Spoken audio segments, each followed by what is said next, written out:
Ricardo, bonjour. Bonjour. Bienvenue sur le Mac de l'éducateur. Merci à toi de nous accorder cette interview. Alors pour rappel, pour ceux qui ne te connaissent pas, tu as été footballeur pro. Ouais. Tu es passé par l'INF Clairefontaine, ensuite tu as rejoint le RC Strasbourg. Tu as ensuite joué à la Roma, au Bayer Leverkusen, au FC Nantes, à l'Aris Salonique en Grèce, Ouais. au l'AC Ajaccio, le Standard de Liège, Bursaspor et Ankara Gucci C'est ça. en Turquie. Tu as fini à la Regina et pour le dernier défi, le C Chartres Football, c'est ça? C'est ça, en N2. Ouais. T'as tout dit, ça va, tu t'es pas trompé. Non, je me suis pas trompé. T'as oublié aucune équipe. Non, pour le coup, ouais, c'est vrai, j'ai beaucoup bourlingué. Et puis voilà, longue carrière de 18 ans et j'ai fini cet été, après mon passage à Chartres. Bon, bah, très belle carrière en tout cas, et pour nous, c'est un honneur de te recevoir. Merci à vous. Pour l'invitation. On va parler de tes débuts. Tu as commencé à l'US Métro et ensuite tu as fait Épinay sous Sénart. Peux-tu nous raconter tes débuts? Oui, alors, comme beaucoup, on va dire, de jeunes garçons de région parisienne, moi j'ai commencé à l'US Métro, donc à la Croix de Bernine en 92, sur D'accord. Antony. J'ai fait 2 saisons là-bas parce que mon père jouait aussi à l'US Métro, comme c'était D'accord. un ancien agent RATP, donc c'était le club, on va dire, le club du coin. Ensuite, j'ai déménagé, je suis parti sur Épinay sous Sénart dans le 91, donc j'ai joué aussi là-bas, c'est le club de ma ville, je suis originaire de là-bas aussi. Et puis à 13 ans, c'est là qu'on va dire que tout commence pour moi à l'INF Clairefontaine. Donc Clairefontaine, et puis en même temps d'avoir évolué à Clairefontaine, je jouais aussi à Brecindi. Donc voilà, c'était mes débuts dans ma jeunesse. Ok. On va revenir sur l'US Métro et Épinay sous Sénart. Est-ce que tu peux nous raconter des souvenirs qui t'ont marqué ou des événements marquants de cette période-là? Oui, bien sûr. Alors à l'US Métro, mon premier souvenir, je m'en souviens, c'était mon premier souvenir de foot en club, c'est que j'arrive sur le terrain de la Croix de Berny. Du coup, j'avais 6-7 ans.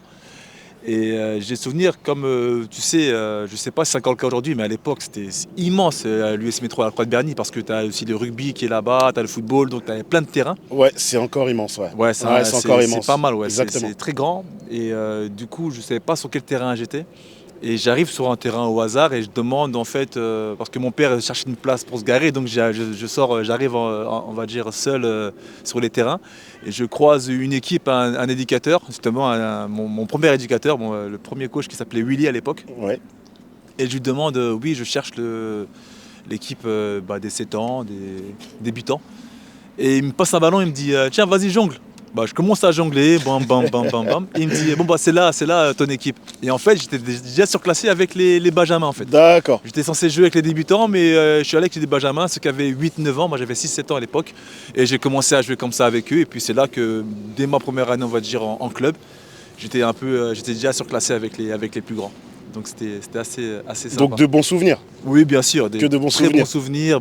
Les premiers matchs avec les copains, les premiers déplacements. C'était des très beaux souvenirs. Et puis après, je suis vite parti à Épinay sous Sénart dans le 91.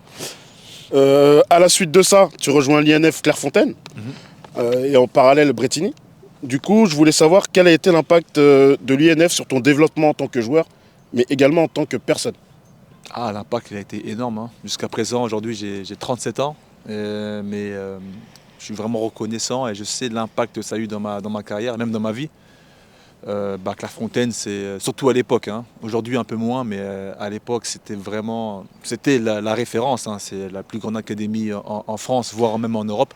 Penses-tu que ça l'est beaucoup moins actuellement? Oui, ça l'est moins pour plein de raisons, hein. Je pense qu'on va y revenir, mais après, si je te dis maintenant, il faut dire aussi que les clubs professionnels se sont développés aussi dans la préformation. C'est à l'époque, il y a 15-20 ans. L'INF était précurseur. Il n'y avait pas de centre de préfo à proprement parler dans les clubs professionnels. Maintenant, ça s'est développé. Et puis maintenant, aujourd'hui, beaucoup de clubs, même des clubs amateurs, arrivent à bien travailler au niveau de la préformation. Donc forcément, ça a rattrapé le gap qu'il y avait entre l'INF et le reste. Donc forcément, nous, à l'époque, on était assez précurseurs. Et puis c'était le pôle fédéral par excellence. Et on progressait beaucoup. Après, pour revenir à ma situation, oui, j'ai beaucoup appris au contact de grands coachs aussi à l'époque, hein, que ce soit Francisco Filo, Claude Dussault, Monsieur Merel. Donc forcément, c'était vraiment des pionniers, on va dire, sur ces Que bon nombre connaissent déjà. Oui, bien sûr. Et pour oui, d'abord, j'ai beaucoup appris. Et puis jusqu'à présent, ça me suit. Et puis j'en suis vraiment reconnaissant. Et du coup, en parallèle, le week-end, tu jouais à Bretigny. Retrouvais-tu la même exigence à l'INF et à Bretigny? Ou alors, est-ce que c'était une bouffée d'air pour toi?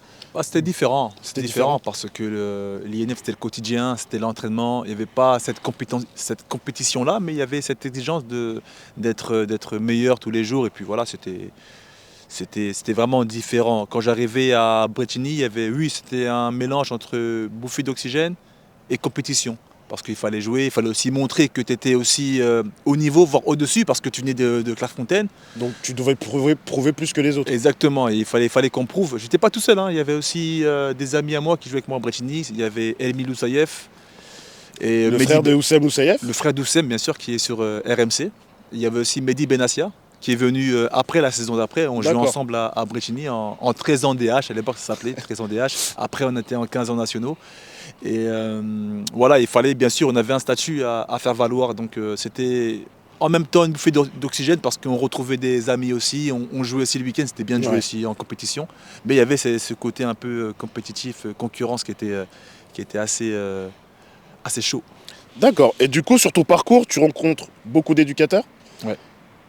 Y a-t-il des éducateurs qui t'ont marqué et quels ont été leur apport sur l'aspect humain et pareil au niveau football? Alors bien sûr, l'éducateur, ça a une grande part dans la vie d'un jeune joueur. Tout à l'heure, je te parlais de l'US Métro. Il y avait donc ce premier éducateur qui s'appelait Willy. Je me rappelle, c'est lui-même qui venait me chercher des fois à la maison. J'habitais à Chevilly-la-Rue. Il me prenait de là-bas pour m'amener à la Croix de Berny. Et tu es en contact toujours avec Willy? Non, malheureusement, non, ça fait longtemps. J'étais en contact avec lui pendant très longtemps. Et depuis quelques temps, un peu moins, mais c'est mon père qui a toujours ce genre de contact-là. Parce qu'à l'époque, pour moi, c'était compliqué. Je n'avais pas toujours de voiture, ou alors on n'en avait qu'une seule. Mon père partait travailler avec. Donc je me retrouvais bloqué. Et c'est justement Willy qui est venu me chercher, et qui m'amenait à l'entraînement, qui me ramenait, ou en match. Donc c'est ça, c'est le dépassement de fonction des éducateurs. C'est vraiment intéressant et c'est pour ça que pour moi, c'est une valeur vraiment spéciale à mes yeux et même aux yeux de tous les footballeurs. Hein. Bien sûr. Après, il y en avait pas mal. Hein. Il y avait un qui s'appelait Mike C. à Épinay. Il y avait M. Colonnette, Georges Colonnette aussi, que je remercie parce que c'est lui à l'époque qui a amené mon frère à l'INF Clairefontaine faire les essais, faire les tests. Donc voilà, il y a de la reconnaissance, bien sûr. Et puis après, quand tu grandis, c'est plus des éducateurs, c'est plus des coachs, des entraîneurs. Hein. Donc, je te parlais de M. Dussault à l'époque. Il y avait aussi Didier Briand qui est encore à Bretigny aujourd'hui. Jean Pat qui était mon coach, maintenant qui coach à la Saint-Cloud, pas trop loin. Non, il y a pas mal. Hein. Patrice qui était mon coach en 13 ans DH. Donc voilà, tous ces coachs-là, j'en oublie sûrement. Hein. J'en oublie pas mal, mais c'est tous ces coachs-là. Tous ont apporté un peu de ce qui a fait... le joueur Ricardo Farti au final. Bien sûr, c'est toutes ces personnes-là qui ont fait qu'aujourd'hui j'ai pu devenir pro aussi et puis voilà la personne que je suis devenu également, donc je les remercie. Bon bah c'est super. Et durant ta formation, est-ce que tu as rencontré des épreuves difficiles et comment as-tu réussi à les surmonter? Alors dans ma préformation, bien entendu, c'est surtout en arrivant à Clairefontaine parce que là on se rend compte que c'est plus que du loisir. Ça commence à devenir quelque chose d'intéressant, mais ça devient aussi quelque chose de dur, parce qu'on veut en faire son métier, donc forcément il y a une part de professionnels qui rentrent en ligne de compte, dès 13 ans, dès 15 ans, donc c'est pas facile. Donc tout ce qui va avec, hein, la concurrence, l'adversité, la difficulté, on commence à apprendre des nouvelles choses. C'est compliqué, donc tout ça, il faut faire en sorte que de bien on va dire, pas de bien l'accueillir, mais voilà, de vivre avec, de s'adapter. Et puis essayer de surmonter tout cela pour essayer de devenir pro, parce que quand on arrive à un âge où on espère devenir pro, donc forcément il y a tous les inconvénients, on va dire, ou les difficultés qui vont avec. Et à partir de quel moment tu as compris que ça devenait vraiment sérieux? Ah oui, dès que j'ai posé pied à Clairefontaine. Directement? Ouais, dès que je suis arrivé à Clairefontaine à mes 13 ans, je me suis dit, bon là c'est sérieux. Entraînement tous les jours avec des joueurs de toute l'Île-de-France. Hein, bien sûr. Le gratin, on va dire, du football de jeunes. Français? Ouais, français, francilien. Donc tu te dis, là ça devient sérieux. Quand tu vois l'équipe de France à côté, tu commences à voir des sélections de jeunes, tu te dis, bon là c'est du sérieux. Si je veux être pro, il va falloir que je passe par cette étape-là et que je performe. Très bien. Tu as un grand frère qui a fait l'INF Clairefontaine, ouais. Pour le rappel, Jacques Doudou Fati. Il gagne la Coupe du Monde U17 avec les U17 en 2011. 2001. En 2001, Ah oui, effectivement. longtemps, 2001, autant pour moi. C'est un vieux. Ouais, ouais, en 2001, on peut dire qu'il a une carrière toute tracée. Comment toi tu fais pour faire ton chemin quand on a un grand frère qui a déjà cette route tracée? Ouais, c'est pas facile, hein. Franchement, c'était même compliqué pour moi. C'était mon principal obstacle. C'était mon frère, même si il n'y a eu aucun problème entre lui et moi, au contraire. C'était peace, c'était bien. Mais il y avait toujours cette comparaison entre lui et moi. C'était pas facile à vivre pour moi, surtout à l'époque. Bien sûr. Les comparaisons, oui, t'es pas comme ton frère, t'es pas aussi fort que ton frère, t'es pas pareil. Mon frère était aussi quelqu'un de très mature aussi à l'époque, très studieux. Moi, j'étais un peu plus foufou, un peu plus dissipé, on va dire. Et oui, c'était pas facile à vivre, à tenir. Il y en a qui disaient oui, t'es là parce que ton frère il était aussi à Clairefontaine, hein, le piston, tout ça. Mais c'était compliqué, mais c'est pour ça que j'ai vraiment voulu faire mon chemin et c'est pour ça Prouver que par toi-même que voilà, si tu étais là, c'est que vraiment que tu le méritais. Exactement, exactement. C'est pour ça, même quand j'étais pro par la suite, j'ai toujours tenu à mettre R Fati pour lui dire que voilà, c'est pas Jacques, c'est Ricardo qui joue. Et du coup, en vrai, le fait qu'on te compare à lui constamment, ça a été un booster pour toi? Bah, au début, c'était assez, comme je te disais, c'était assez contraignant. Pour moi, c'était assez dur à vivre. J'avais du mal à le vivre, mais par la suite, ouais, c'était un booster. J'avais envie. En fait, ça a commencé quand je suis rentré en centre.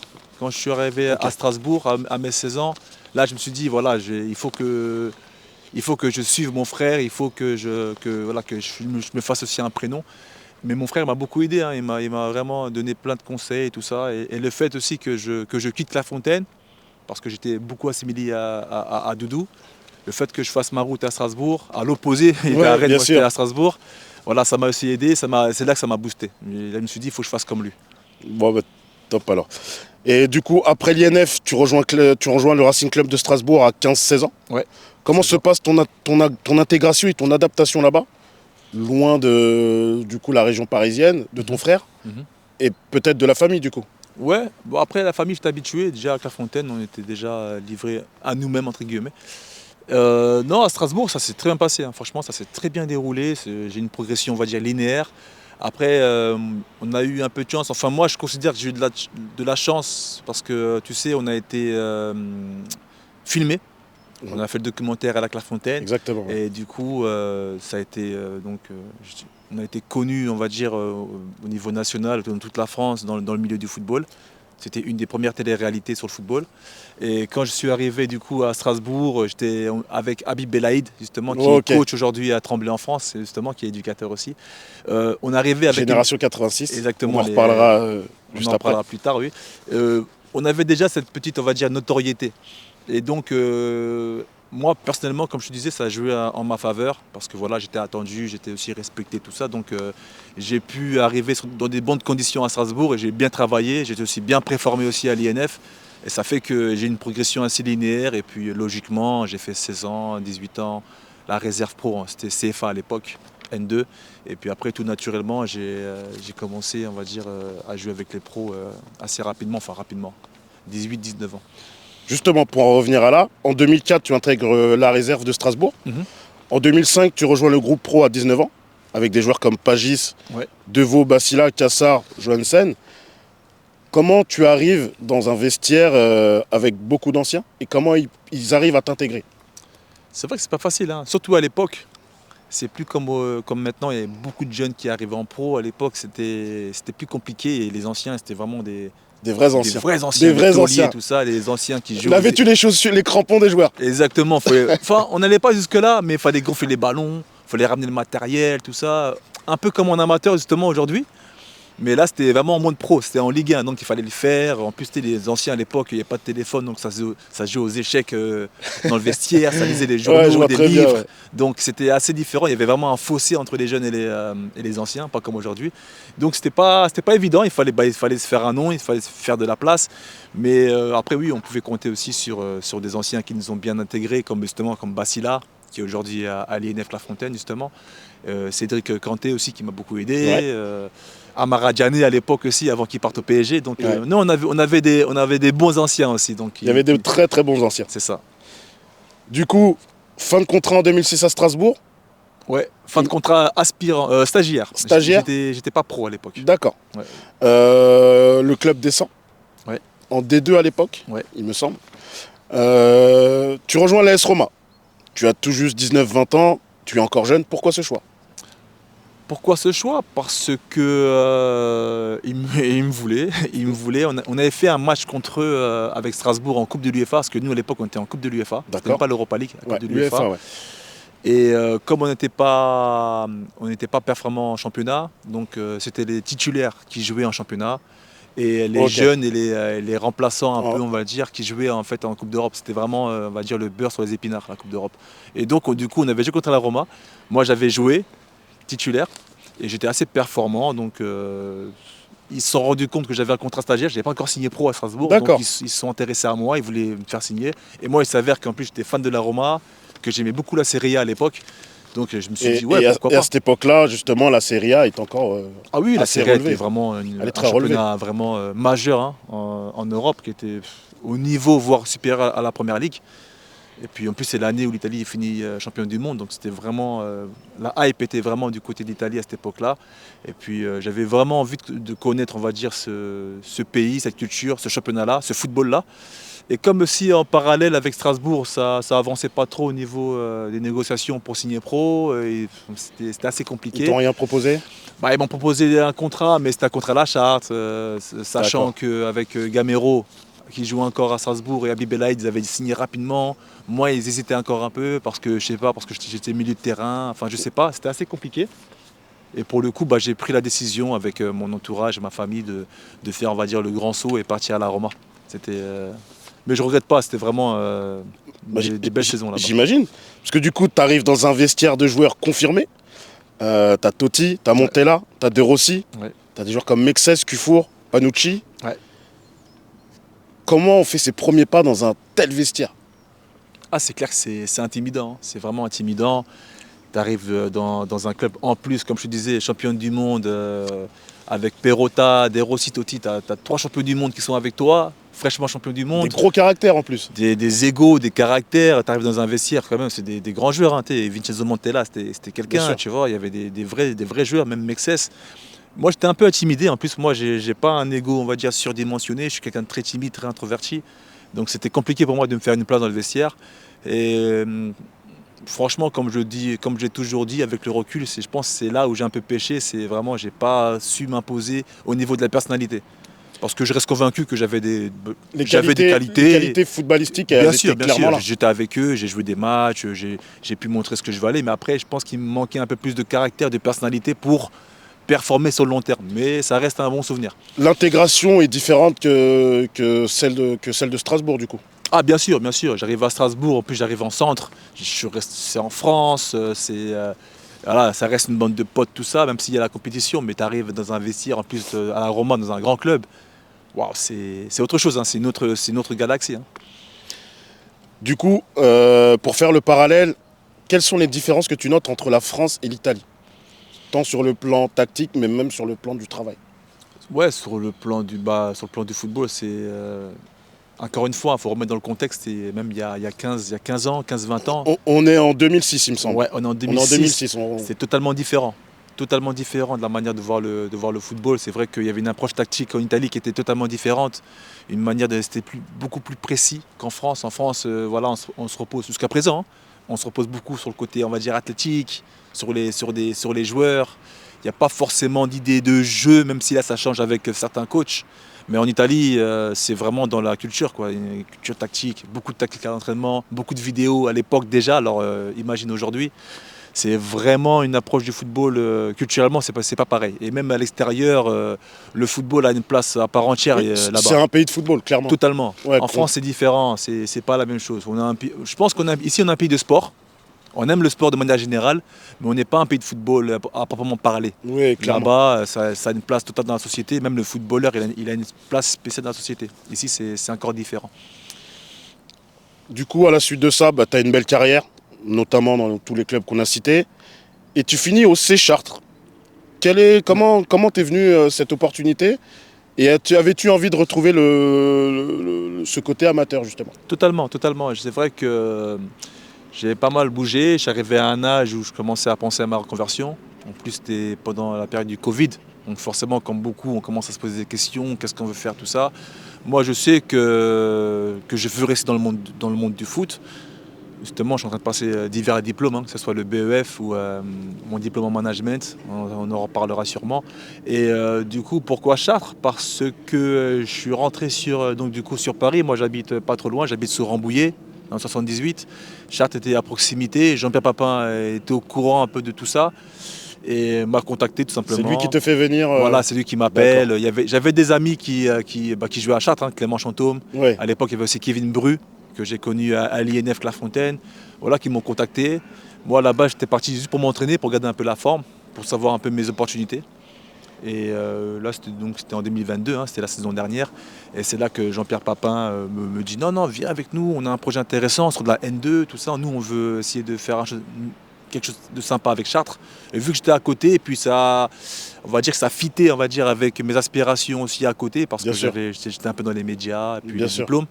Je me suis dit, ouais, pourquoi pas. Et puis, comme tu l'as dit aussi, c'était cette envie de regoûter, enfin de me replonger dans le monde aussi un peu amateur. L'essence du football. Exactement. Et j'avais envie de trouver quelque chose qui m'intéressait encore. Et je ne voulais pas forcément repartir dans un autre club en Ligue 2 ou en National, loin de ma famille. Donc, voilà pourquoi Chartres. Du coup, actuellement, tu es aussi actuellement, tu es éducateur. Oui. On peut mentionner le club? Bien sûr, je suis sur Versailles. Hein, tu es avec les 18 terrains. C'est ça. Quelles sont les valeurs que toi tu souhaites et tu transmets à tes joueurs? Alors, c'est les mêmes valeurs qui m'ont, on va dire, transporté toute ma carrière. C'est des valeurs pour moi qui sont immuables, qui ne bougent pas. C'est des valeurs de travail, de respect, de discipline, forcément.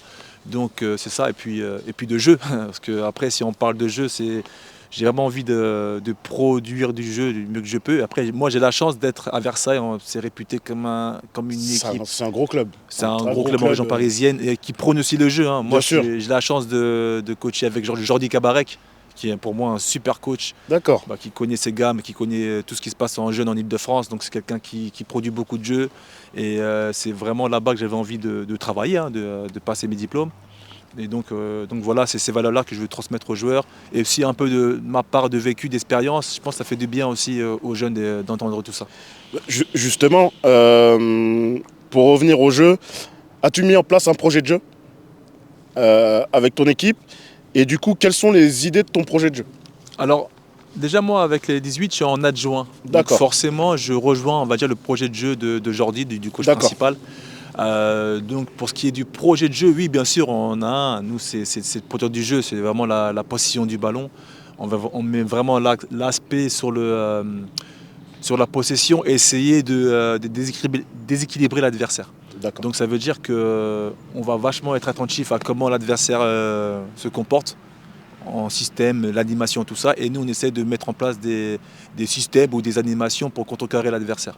C'est vraiment l'objectif de Jordi et du mien du coup aussi, parce que je me reconnais dans son projet de jeu.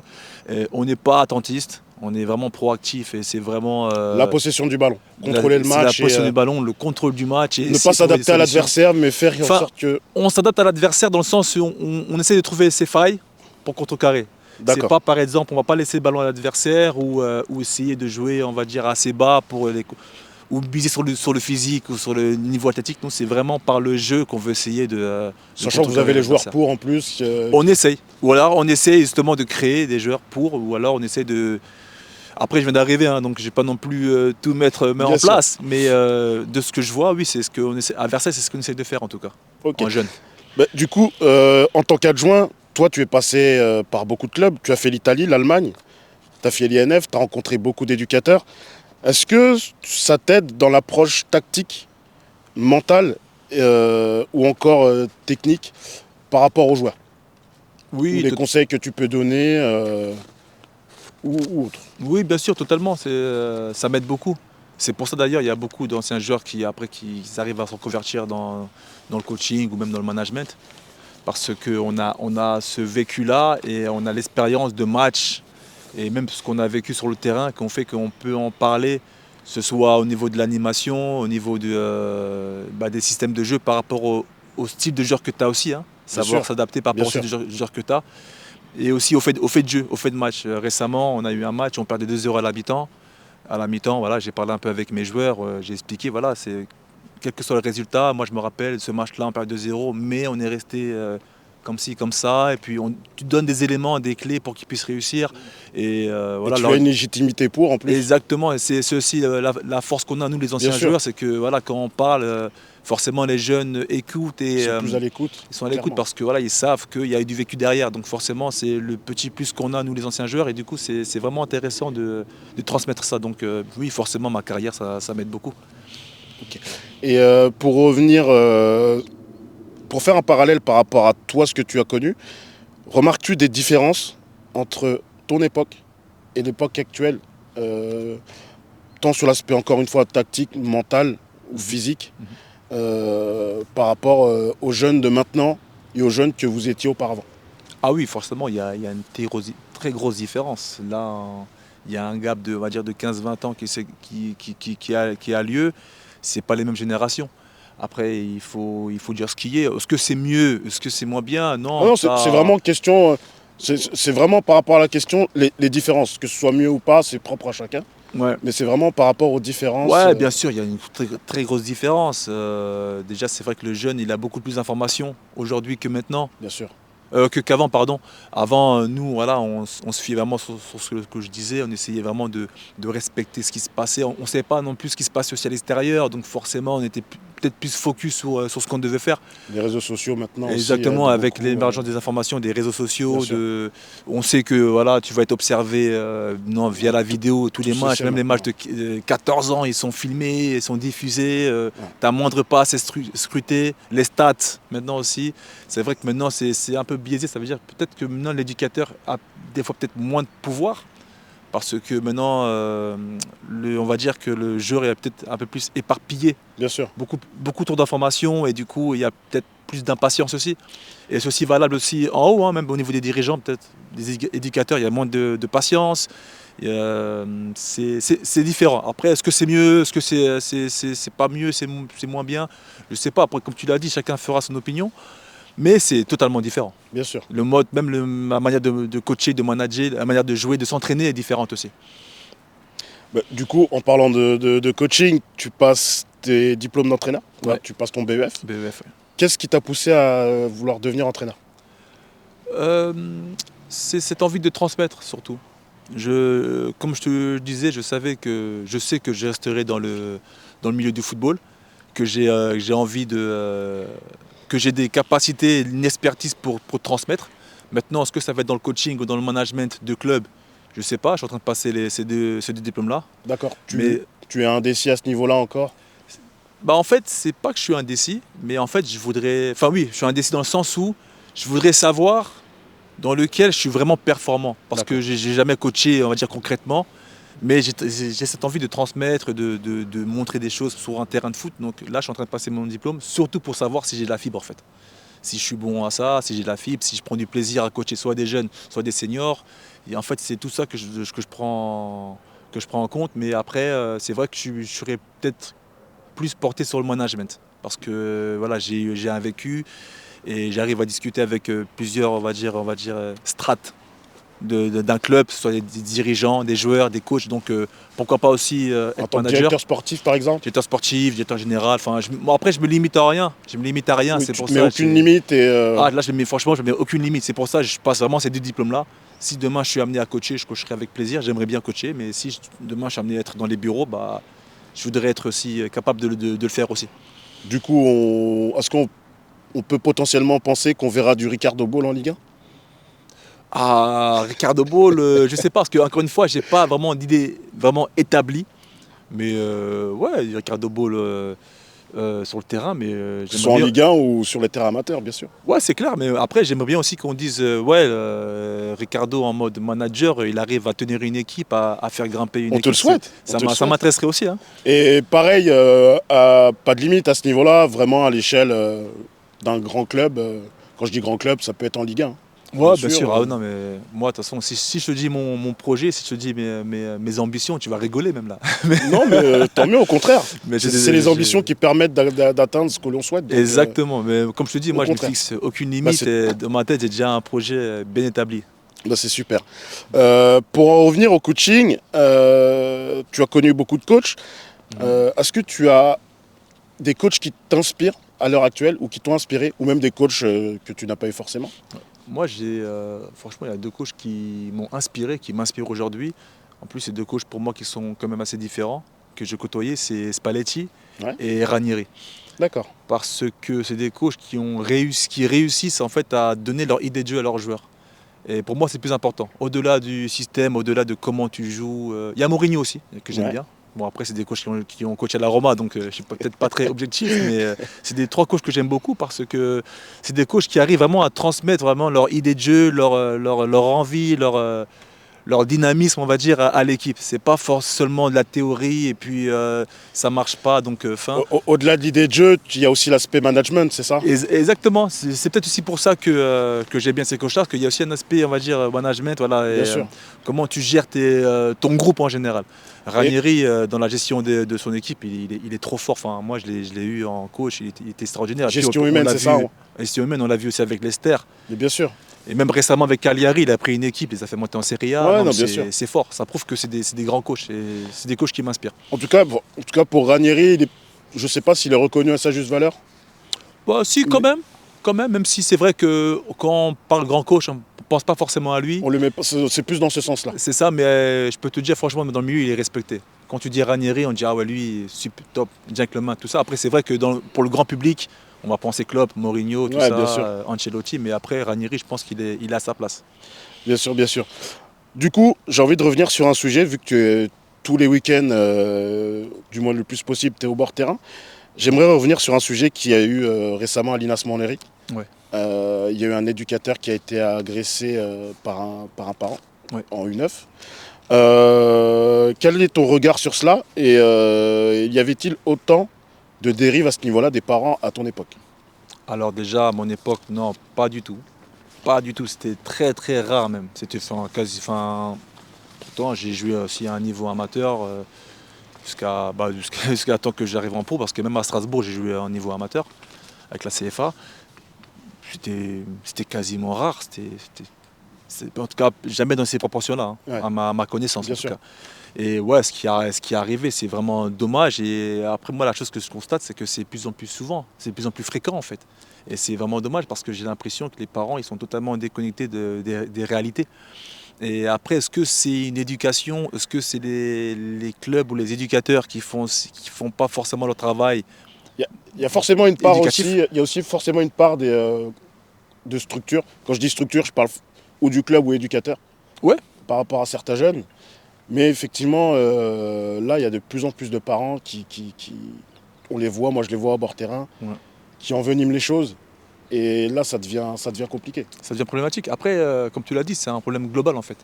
Tu ne peux pas jeter la pierre seulement sur les parents, Bien ou sûr. sur les petits, ou sur les éducateurs. Non, parce que, L'un ne va pas sans l'autre pour moi. bien sûr, on entend plein de sons de cloche. Hein. Il y en a qui disent non, mais ces éducateurs, il faut mieux les former, ou il faut qu'ils aient une visée plus éducative. Non, les parents, ils n'ont rien à faire, enfin, ils n'ont pas à parler par rapport au coach. Et puis les joueurs, non, les joueurs aussi, ils prennent trop la grosse tête à 9 ans déjà. En fait, c'est global. Ouais. Malheureusement, c'est sociétal. Ouais, C'est comme c'est ça. Comme je te sociétal. disais avant, c'est des informations. Quand on voit Mbappé réussir un petit bondi, on se dit bah mon fils c'est la même chose, forcément. J'allais y revenir justement. C'est ça. Mbappé, Dembélé, là récemment Warren Zahir Emery à 16 ans. Est-ce que aussi ce phénomène-là, forcément, ça joue pas? Voir des jeunes éclore aussitôt. Ah bien sûr, ça y joue énormément, même c'est la principale raison.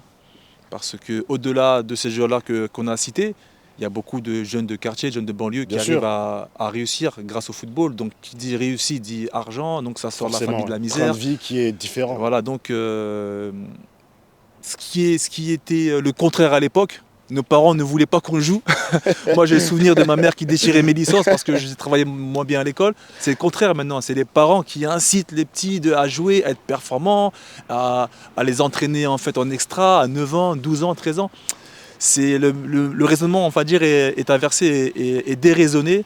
Et malheureusement, c'est sociétal. Hein. Et après, il faut faire un travail de fond, un travail éducatif justement. Bien sûr. Et c'est le rôle de tout le monde, hein. Pas seulement des éducateurs, mais c'est aussi le rôle des instances, c'est La le rôle Fédé aussi de ou la des Fédé, districts ou des et ligues. même des parents ou des villes, ouais, tout ça en fait. Et voilà, c'est un travail qui doit être fait parce que, attention, on voit beaucoup les réussites, mais on voit pas les Bien échecs. sûr. Ouais, et des échecs, oui, pour certains jeunes, où ça les plombe dans des dépressions ou autres, Bien sûr, exactement.